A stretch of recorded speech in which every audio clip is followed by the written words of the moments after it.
আমি বলি বেটা, বাধা দেওয়ার জিনিস পাও না, রাজাকার বলার জিনিস পাও না। এই রাজাকার রাজাকার কথা বলেই কিন্তু রাবেয়া বসরি, শেখ হাসিনা আমার খালা, জমিন থেকে বিদায় নিতে বাধ্য হয়েছে। কথা বলা লাগবে তো, ঠিক কিনা? অতএব মনে রাখা লাগবে সবাইকে, 32 নাম্বার ধানমন্ডি 32 নাম্বার সারা গোটা পৃথিবীর রাজনীতিবিদদের জন্য শিক্ষা। রাজাকার রাজাকার স্লোগান বাংলার মাটিতে আর চলবে না। রাজাকার স্লোগান জাতির লোকেরা আর খায় না। রাজাকার রাজাকার স্লোগানের দিন শেষ। আগামীতে নারায়ে তাকবীরের বাংলাদেশ। কারণ কোরআনে আল্লাহ পাক বলেন, ওয়ালাকাদ কাতাবনা ফিজ জাবুরি মিন বা'দিয যিকরি আন্নাল আরদা ইয়ারিসুহা ইবাদিয়াস সালিহুন। সূরা আম্বিয়া 105 নম্বর আয়াত। আল্লাহ পাক বলেন, আগামীতে ক্ষমতায় কারা আসবে আমি লিপিবদ্ধ করেছি। কথা কয় না? একটু ব্যাখ্যা দিয়ে বাড়িতে দেখবেন তো। আল্লাহ পাক বলেন, আগামীতে ক্ষমতায় আসবে তারা নেককার বান্দা বান্দি যারা। আল্লাহর কসম, কোরআন খুলে দেখবেন, সূরা আম্বিয়া 105 নম্বর আয়াত। আমারও কেন জানি মন বলে, চতুর্দিকে পরিশ্রমী কৃষক, দিনমজুর, রিক্সা চালক, ভ্যান চালক, ঠেলা চালক, চাকরিজীবী, বুদ্ধিজীবী, দিনমজুর, contractor, doctor, master, helper, barrister, চতুর্দিক থেকে একটি আওয়াজ শোনা যায়, সবাইকে দেখা শেষ, আগামীতে হবে ইসলামের বাংলাদেশ। আপনারা কি চান না? চান কিনা বলেন? আল্লাহ কবুল করো, চিল্লায় বলি আমিন। আমরা দীর্ঘ সময় লক্ষ্য করেছি, ইসলাম, কোরআন, আল্লাহ দ্বীন জমিনে কায়েম হয় নাই জন্যে আমাদের ওসমান হাদিদেরকে যারা শুট করেছে, আমাদের প্রিয় সোহাগ নামের একটি ভাই, সে বিএনপি করত, তাকে যারা পাথর ঢেলে হত্যা করেছে, তারা কোন দলের এইটা আমি বলবো না, তাকেও পাথর ঢেলে হত্যা করা হয়েছে, বিচার হলো না। কথা কয় না রে ভাই? এরপরে আমার ছোট্ট একটা মেয়ে আসিয়াকে ধর্ষণ করে বাপ এবং ছেলে মিলে হত্যা করেছে, বিচার হলো না। প্রচলিত এই আইন দিয়ে বিচার হবে না। তার মানে কি লাগবে? আজকের আলোচনার বিষয় হলো আল কোরআনের পার্লামেন্ট। কোরআনে কারীম কি বলে? আল্লাহ পাক বলেন, যালিকাল কিতাবু লা রাইবা ফীহি হুদাল লিল মুত্তাকিন। এই কিতাবে কোনো সন্দেহের অবকাশ নাই। আল্লাহ বলে, এই কিতাবটা দিয়েছি আমি আল্লাহ রাব্বুল আলামিন মুত্তাকিদের জন্য। এই কোরআনটা ডার্কনেস ইনটু লাইট, এই কোরআনটা অন্ধকার থেকে আলোর পথে নিতে চায়। হযরত ওমর ছিলেন জাহাল, নবীর কাছে আসলেন, বলেন ইয়া রাসূলুল্লাহ, কলেমা পড়েছি আল্লাহর জান্নাতের মালিক হবার জন্য, বলুন তো আমি জান্নাত পাবো কিনা? নবীজি বললেন, তুমি কলেমা পড়েছো, ঈমান এনেছো, আল্লাহ রাব্বুল আলামিন তোমাকে জান্নাতের মালিক বানায়া দিবেন। নবী হে, আমি যদি কালেমাকে এখন পর্যন্ত ছেড়ে দেই কোনো না কোনো কারণে, হযরত নবীজি বললেন, আল্লাহ তোমাকে জাহান্নামের অধিবাসী বানায়া দিবেন। হযরত ওমর বলেন, আর তৃতীয় কোনো প্রশ্ন করতে চাই না গো নবীজি। আল্লাহর নবীজি গো শুনে যান, জীবন দিতে পারি, একটি মুহূর্তের জন্য আল্লাহর কোরআন ছেড়ে যেতে পারি না। قد جاءكم من الله نور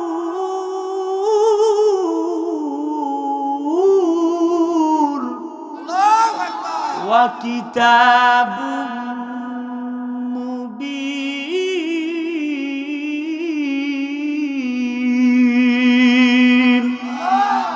আল্লাহ বলেন, আমার পক্ষ থেকে একটি আসলো আলো, সেই একটি আলোর নাম হলো মুহাম্মদ। মুহাম্মাদুর রাসূলুল্লাহ ওয়াল্লাযীনা মাআহু আশিদ্দাউ আলাল কুফফারি রুহামাউ বাইনাহুম তারাহুম রুকআন সুজ্জাদান ইয়াবতাগুনা ফাদলাম মিনাল্লাহি ওয়া রিদওয়ানা। জোরে কোন আল্লাহু আকবার। মুহাম্মদ সাল্লাল্লাহু আলাইহি ওয়াসাল্লাম আল্লাহর নবী, আল্লাহ রাসূল। কোন কিতাবে তাকে আল্লাহ পাক ইয়া মুহাম্মদ বলেন নাই, বরং বলেছেন মুহাম্মদ হোসেন আল্লাহ তাআলা রাসূল। ইন্নী রাসূলুল্লাহি ইলাইকুম জামিআ। হাবিব ও নবীজি, গোটা দুনিয়াবাসীর জন্য তোমাকে আমি আল্লাহ রাব্বুল আমিন তোমাকে আমি রাসূল বানিয়ে পাঠিয়েছি। আল্লাহু আকবার ওয়া লিল্লাহিল হামদু। বিসমিল্লাহির রহমানির রহিম। ওয়া মা আরসালনাকা ইল্লা রাহমাতাল লিল আলামিন। নবীজি আমার, গোটা দুনিয়াবাসীর জন্য তোমাকে আমি রহমত করে বানিয়েছি। হরমে পাক ভি আল্লাহ ভি कुरान भी याद उस बेरी बाते जुते जो मुसलमान भी याद। ओ मुसलमानेरा नबी এক, কোরআন এক, আল্লাহ এক, তারপরও তোমরা কেন এত দল বিভক্ত হয়ে যাও? মসজিদে চলে গেল। আওয়ামী লীগের ভাইয়েরা বলে না, বেটা তুমি জামাত করো, মসজিদ থেকে বের হও, আমি সামনের কাতারে দাঁড়াবো। বিএনপির ভাইয়েরা বলে না, জামাত ইসলামের শহীদি কাফেলার ভাইয়েরা বলে না, বেটা বের হয়ে যাও। মসজিদে যেমন সবাই মিলে এক হয়ে গেলাম, যদি মসজিদের বাইরেও মুসলমানরা এক হয়ে যেতাম, আল্লাহর কসম সাইদির মতো মানুষকে জেলে বন্দি করে রাখতে পারত না। কথা বলেন এখন, ঠিক কিনা? যুবকদের আওয়াজ কম পাচ্ছি। যুবকরা আসো না নাই? আওয়াজ দিবা তো? তোমরা, তোমাদেরকে চিনি না, তোমরা পইরে আসো লাল পড়ি আর সাদা পড়ি নিয়া, ওই যে বাদাম বাদাম কাঁচা বাদামের পাগল। তোমরা শহীদ ওসমান হাদির মতো আল্লাহর জন্য জীবন দেওয়ার ভূমিকায় উপনীত হয়ে যাও। আল্লাহর কসম, তোমার জানাজাতেও লক্ষ কোটি মানুষ জানাজায় হাজির হয়ে যাবে। যুবকরা বলেন এখন, ঠিক কিনা? তোমরা ব্যস্ত আছো চুলের কাটিং লইয়া। কি পরিমাণ দুষ্ট তোমরা! তোমাদের চিনি না মনে করছো? চতুর্দিক দিয়ে চুল কাইটা, চুল রাখছো মাঝখানে দ্বীপ বানায়া। নাম দিয়েছে মেসি কাটিং, নেইমার কাটিং, আর দিয়েছে রোনালদিনহো কাটিং। আমি নাম দিয়েছি কুত্তা কাটিং। আছে না নাই? এই তো দেখাই যাচ্ছে, কিন্তু বলা যাবে না, মুসিবত আছে। আমার কলজার টুকরা এই যুবকগুলো আয়োজন করছে, মাশাআল্লাহ। তোমাদেরকে বলবো, যুবকেরা, মাসুদ ভালো হয়ে যাও। ভালো হইতে বলবো আবার কি? আমার যেগুলি মেয়েরা আছে, আমার এই মেয়ে কাটিংওয়ালা, প্যান্ট সেরাওয়ালা, হ্যাঁ, গাঞ্জাখোর ছেলে ছাড়া পছন্দই করে না। তার মানে এক দাড়িওয়ালা ছেলেকে তার আলাপ গেছে বিয়ে, তো বলছে ছেলে কোনটা? কয় এই যে ছবি। কৌরে বাবা, দাড়ি দেখা যাচ্ছে, মুরব্বি। ওহো ওহো, কথা কয় না কে যুবকরা? কথা কয় ঠিক কিনা? তোমরা দেখবা, দাড়ি রাখবার পরে তোমাকে যেই মেয়ে পছন্দ করে না, তুমি তাকে লাইক করবার দরকার নাই, তাকে তুমি ডিসলাইক করবা। মনে করবা ওই রমণীর কপালে হিজরা ছাড়া তার কপালে কিচ্ছুই জুটতে পারে না। তুমি মনে রেখো, ওই মেয়ে তোমাকে দাড়ি দেখে পছন্দ করে না মানে ওকে কালো বোরকা, নেকাব পরা, হেজাব পরা, হাত মোজা, পা মোজা দেখলেই ভাইয়া সালাম আলাইকুম, সালাম আলাইকুম, সালাম আলাইকুম, সালাম আলাইকুম, মনে হচ্ছে বহুত প্যার করতি হে তুমকো সালাম, কেবল জান্নাত থেকে একদম পালিয়ে আইছে। অথচ ভেতরে, ওপরে ফিটফাট, তো ভেতরে সদরঘাট। এরা অরিজিনাল বোরকাওয়ালি না, এরা হচ্ছে নকল বোরকাওয়ালি। তোমরা এদের পেছনে ছোটা যাবে না। ছুটলে তোমার 14 গোষ্ঠীকে নাকের ডগার উপর দিয়ে ঘুরে লইয়া বেড়াইব, আর বিয়া করব গিয়ে বেটা সরকারি এক টাকলা এক বুদ্ধিজীবী রে। তুমি মায়ের বাপের হোটেলে খাইবা, মায়ের হোটেলে ঘুমাইবা, আর শুধু ছেঁকা খায়া বেকা হয়ে বসে থাকবা। এক যুবক আমারে ফোন দিয়েছে কালকে, হুজুর আমি ছেঁকা খাইছি, আপনার ওয়াজ শুনতেছি, কি উপায় আছে কোন? বললাম বাবা তোমার কোনো উপায় নাই, কারণ ছেঁকা খেয়ে যে বেকা হয় ওর সোজা হওয়ার কোনো লাইন নাই। বললাম আমার একটা বই আছে, তুমি সেটিকে রিসিভ করতে পারো, তোমার কপাল ভালো হতে পারে, দোয়ার শক্তি, জীবনের মুক্তি। বলছি হুজুর বর্তমান কি উপায় আছে এইটা কোন? আমি বললাম তুমি যে মেয়েটার সাথে প্রেম করতা সেই মেয়ে কি আছে না গেছে গা? হুজুর তার তো বিয়ে হয়ে গেছে। বললাম তুমি তো মেয়েদের চেনো না, ওরা প্রেম করার সময় খোঁজে নায়ক সাকিব খান, বাপ্পারাজ খান, মারুফ খান, আর বিয়ে করার সময় খোঁজে টাকাওয়ালা কালাচাঁদ। গোড়া কি যুবক ও আজকে কমন পড়ছে নাকি? ছেঁকা খাইছো? তোমরা খাও নাই? খুব ভালো তোমরা। হ্যাঁ তোমরা তো মেয়েদের চেনো না। তামাম দুনিয়ায় ওয়াজ করে যা বুঝলাম, কোরআন যা বলছে যুইয়িনা লিন-নাসি হুব্বুশ শাহাওয়াতি মিনান নিসা, নারীরা হচ্ছে তাদের মন হচ্ছে ওই যে আকাশের মেঘমালার মতো, কখনো পশ্চিমে, কখনো দক্ষিণে, কখনো উত্তরে, কখনো পূর্বে। তোমার টাকা আছে তোমাকে বলবে আই লাভ ইউ, তোমার টাকা নাই তো তোমাকে বলবে আই হেট ইউ। ঠিক কিনা?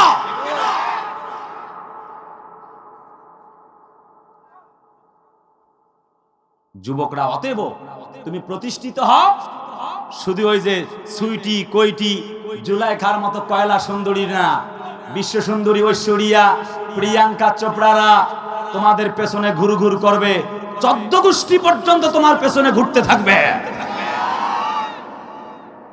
তুমি নিজেকে প্রতিষ্ঠিত করো, বিশ্বাস করো আল্লাহ তোমার জন্য এক সুন্দরী রমণী, তামান্না ভাটিয়া সাটিয়া ওইসবের কোনো খাওয়া নাই, তোমার জন্য আল্লাহ এক নেকাবলি বোরকাওয়ালি এক হুজরানি মিলাইয়া দিবে। বিশ্বাস হয়? আরে কথা কয় না হয়? তুমি আল্লাহকে ডেকে চাইবা। তুমি তাহাজ্জুদের জায়নামাজে আল্লাহর কাছে না চাইয়া তুমি গান ধরতেছো কলেজের বারান্দার আশেপাশে দিয়ে, তুমি কোন বাড়ির কোন শহরের মাইয়া গো, লাগে উড়া ধুরা। বদমাইশ কোথাকার। সারা রাত শুধু মোবাইল ঠেলে, হ্যাঁ, আর ঘুম থেকে উঠে ঘুমানো পর্যন্ত খালি মোবাইল ঠেলে, ফ্রি ফায়ার, পাবজি, মার মার মার মার মার মার মার। আছে না নাই? এই বেটা, জীবন মানে কি শুধু বেটি মানুষ? কথা কয় না কেন? জীবনটাকে নষ্ট করেছো। আর ওসি সাহেবরা আমাদেরকে বলে হুজুর জেনা বন্ধের ব্যাপারে মাদকের বিরুদ্ধে ওয়াজ করবেন। আরে বেটা, সিনেমায় সিনেমার নাটক থিয়েটারের সিনেমা ঝুলায় দেওয়া আছে পোস্টার ব্যানার, সেখানে লেখা আছে মনে প্রাণে আছো তুমি, তারপরে আমার বুকের মধ্যেখানে মন যেখানে হৃদয় সেখানে। ওই এক যুবক আর যুবতী দুইটা মানুষ একটা হয়ে একজন আরেকজনের জড়ায় লইয়া আছে। তা আমি ওয়াজ করলে এই যুবকরা ভালো হবে, এটা কোন জামানার কথা? যুবক তো পরিস্থিতি এই পর্ন ভিডিও দেখে প্রতিজ্ঞার প্ল্যান করেছে, অমুকের বেটিকে পালায় নিয়ে যাবো, যা আছে কপালে হবে কাল সকালে। এই যুবকরা আমি আটকাবো কেমনে ওয়াজ কইরা? ওরে পুলিশে বান্ধে আটকাইতে পারে না, ওর জন্য লাগবে আল্লাহর কোরআনের বিচার। ঠিক কিনা? তার মানে কোরআন বলে, তোমরা যুবকরা আসো তো না? কারা কারা ঘুমাচ্ছেন হাত তোলেন। এই মিয়া সাহেব হাত তুলছে। ঘুমাইলে কি হাত তোলা যায়? তুলছো কে? তার মানে ব্যাপারটা হলো, 1 নম্বর পয়েন্ট আলোচনা, কোরআন হলো হেদায়েতের পথ। কেমনে হেদায়েতের পথ? তার মানে আমি কিয়ামত পর্যন্ত যদি ওয়াজ করি, যুবকদের চরিত্র ভালো করা সম্ভব না। কেমনে? জাস্ট সে এক্সাম্পল। আমি আল্লাহ সেজ দা হোলি কোরআন, কোরআনে কারীম কি বলছে? আল্লাহ পাক সেটি বলছে, ক্বাদ জাআকুম মিনাল্লাহি নূর ওয়া কিতাবুম মুবিন। কোরআনটা হচ্ছে একটি আলোক সজ্জা, একটি পূর্ণের কিতাব। তার মানে ব্যাপার হলো, আমার বন্ধুগণ, কোরআন বলে সূরা নূরের 2 নম্বর আয়াত, আযানিয়াতু ওয়াজ্জানি ফাজলিদু কুল্লা ওয়াহিদিম মিনহুমা মিয়াতা জালদা। জোরে কোন আল্লাহু আকবার। যেই ব্যক্তি জিনা করেছে তারে ধর, এমপির বেটা হোক, মন্ত্রীর বেটা হোক না কেন, যেই হোক না কেন, বুক পর্যন্ত পুঁতে ফেল, কোরআন দিয়ে বিচার কর, পাথর ঢেলে হত্যা কর। আল্লাহর কসম, যুবকরা ধর্ষণ করবে তো দূরের কথা, আর একটা কোনো মেয়েকে শীষ দিবে তো দূরের কথা, ধর্ষণ করবে তো দূরের কথা, ধর্ষকদের স্বপ্নদোষ পর্যন্ত বন্ধ হয়ে যাবে।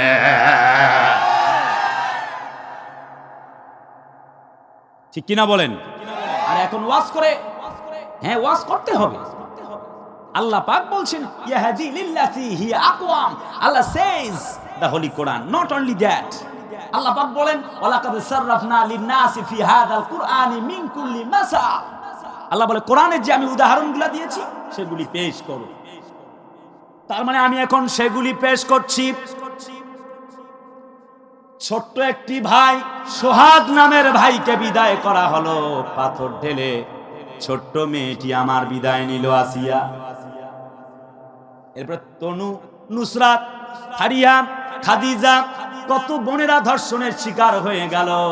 কত ভাই, এই তো 5 আগস্টের পরে নতুন বাংলাদেশেও কতজন জীবন দিল আমাদের ওসমান হাদিরা। কথা বলা লাগবে তো। আমি জানি না বিচার হবে কিনা, তবে এতটুকু বলি, আল্লাহর কোরআনের বিচার ঠিক যেভাবে বলছে সেইভাবে যদি জাতির লোকেরা কায়েম করে, সমাজে ন্যায় বিচার প্রতিষ্ঠিত হয়ে যাবে। বলবেন সেটি কেমনে? ওসমান হাদি সাহেব যিনি শুট করেছে তারে ধরবে কবে? আমার রাষ্ট্র ধরবে 1, 2, 4 বছর আমার হাদি ভাইয়ের ভাই মামলা চালাবে, দেন আফটার 1 ইয়ার, 2 ইয়ার্স, 3 ইয়ার্স, 2, 3, 4 বছর পরে আর ভুলে যাবে, মামলার সাক্ষী দেওয়ারও কথা ভুলে যাবে। একটু লুকেন আপ যান, বুঝে যান কথাগুলি, আশা করছি কাজে লাগবে। 2-3 বছর পর হাদির ভাই আর কোর্টে দৌড়াবে না। কথা কয় না? এমনি বুড়া হয়েছে, আরো বুড়া হয়ে যাবে। আরে ভাই তো ভুলে যাবে, মানুষ মারা যাওয়ার পরে 3 দিন পরে ভুলে যায়। চরম বাস্তবতা তো। Everybody taste of death, man is mortal. সবাইকে মরা লাগবে। Even after 100 years you have to go back to our lord. আজ হোক 100 বছর পরে হোক, আমাদেরকে মারা যেতেই হবে। Because life is short, one day is good, one day is bad, one day is for you, one day is against you. কথা বলে না ঠিক কেন? অর্থাৎ এই জমিনটা, জীবনটা একেবারে ছোট্ট একটি জীবন। একদিন তোমার পক্ষে, একদিন তোমার বিপক্ষে। তুমি, তোমার স্বার্থ আছে, তোমাকে একদিন ভালোবাসতেছে, তোমার পরের দিন স্বার্থ ফুরিয়ে গেল, তোমাকে লাশের মতো ভারী মনে করছে। ফোন দাও আর রিসিভ করবে না। কথা কয় না?